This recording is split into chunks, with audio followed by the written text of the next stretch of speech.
Shalom, saudara-saudari yang terkasih di dalam nama Tuhan Yesus Kristus. Ayat renungan kita pada saat ini terambil dari 1 Tesalonika 3 ayat 13. Demikian firman Tuhan. Kiranya Dia menguatkan hatimu supaya tak bercacat dan kudus di hadapan Allah dan Bapa kita pada waktu kedatangan Yesus Tuhan kita dengan semua orang kudusnya. Saudara-saudari, ketidakhadiran Paulus di tengah mereka, jemaat di Tesalonika, justru membuat Paulus lebih semangat menunjukkan perhatian dan kepeduliannya melalui surat. Dalam suratnya yang pertama ini, nampaklah betapa Paulus benar-benar menunjukkan perhatian dan kepeduliannya bukan hanya terhadap keamanan atau kenyamanan mereka saja, tetapi juga pada iman, kasih dan ketaatan mereka kepada Tuhan.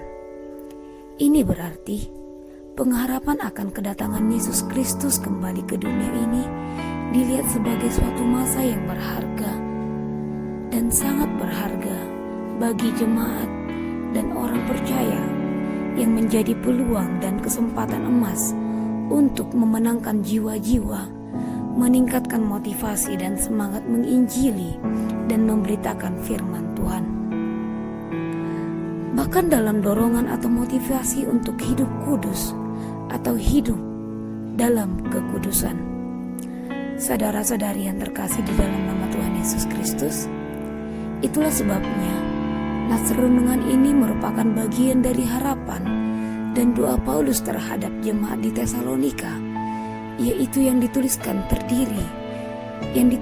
sendiri pada tahun 50 Masehi ketika Paulus berada di kota Korintus. Paulus sering sekali berdoa dengan mengingat kedatangan Kristus, seperti halnya kepada jemaat di Tesalonika dan jemaat di Filipi. Karena apa? Karena Paulus menganggap adalah sesuatu yang menyedihkan jika jemaat Allah terdapat orang dalam dosa atau kesuaman ketika Tuhan datang. Yesus Kristus juga menekankan hal yang sama. Dapat kita lihat dalam Matius 24 ayat 42 sampai 51. Jika kita melihat ayat yang ke-13 pada pasal ketiga, ada dikatakan, kiranya Dia menguatkan hatimu. Kalimat itu merupakan suatu ucapan yang sering diucapkan oleh seseorang kepada orang lain yang sedang mengalami sesuatu pencobaan atau mungkin pergumulan hidup. Yang menjadi pertanyaan sesungguhnya ialah, apa yang terjadi terhadap jemaat di Tesalonika sehingga Paulus mengatakan hal itu? Jemaat yang dikasihi di dalam nama Tuhan kita Yesus Kristus, sesungguhnya Paulus mengatakan hal itu kepada jemaat di Tesalonika dikarenakan kondisi di jemaat pada saat itu sangatlah memprihatinkan. Walaupun sesungguhnya Paulus telah diberitahukan oleh Silas dan Timotius bahwa jemaat itu masih tetap aktif dalam penyebaran Injil dan setia dalam iman meski banyak penderitaan. Namun, walaupun demikian, permasalahan itu membuat Paulus menjadi sangat gentar dan khawatir. Dia mengalami kekhawatiran yang mendalam.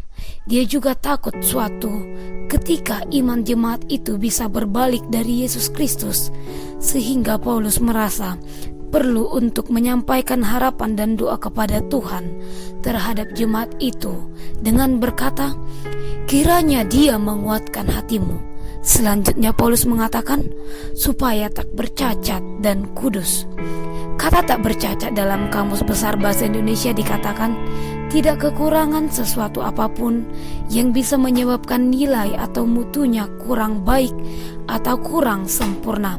Sedangkan kata kudus yang berasal dari bahasa Yunani yaitu kuadosi, yang berarti terpisah atau dikhususkan dan hanya melakukan kehendak Allah.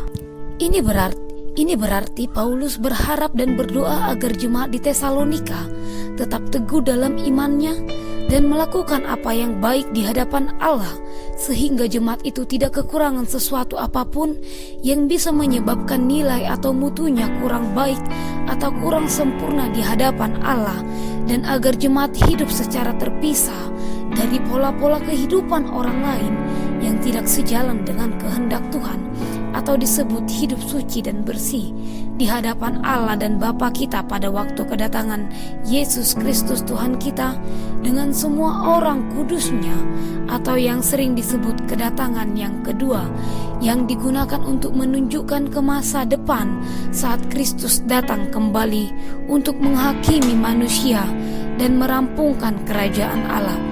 Saudara-saudara yang terkasih di dalam nama Tuhan Yesus Kristus, lalu apakah yang bisa kita ambil dari genggam serta laksanakan di dalam kehidupan kita melalui nas renungan ini?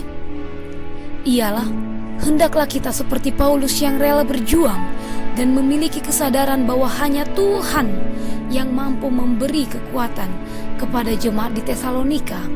Dia juga menyadari bahwa hanyalah Tuhan satu-satunya tempat penyampaian segala sesuatu pergumulan dalam kehidupan ini. Meskipun Paulus telah mendengar tentang ketaatan jemaat Tesalonika yang tetap taat, namun Paulus yakin bahwa jika bukan Tuhan yang menyertai dan memberikan kekuatan kepada mereka, maka mereka tidak akan bisa bertahan. Demikian jugalah halnya dengan kita. Ingat, apapun yang kita alami dan akan dijalani dalam kehidupan ini, tetaplah mengkomunikasikan itu kepada Tuhan kita Yesus Kristus melalui doa. Dan walaupun kita sudah sungguh-sungguh berjuang untuk kesalehan hidup kita, namun yang jauh lebih penting adalah motivasi kita di balik jerih lelah dan perjuangan kita untuk hidup kudus dan saleh. Kasih adalah satu-satunya motif yang dapat menggerakkan kita untuk memberi yang terbaik bagi Tuhan.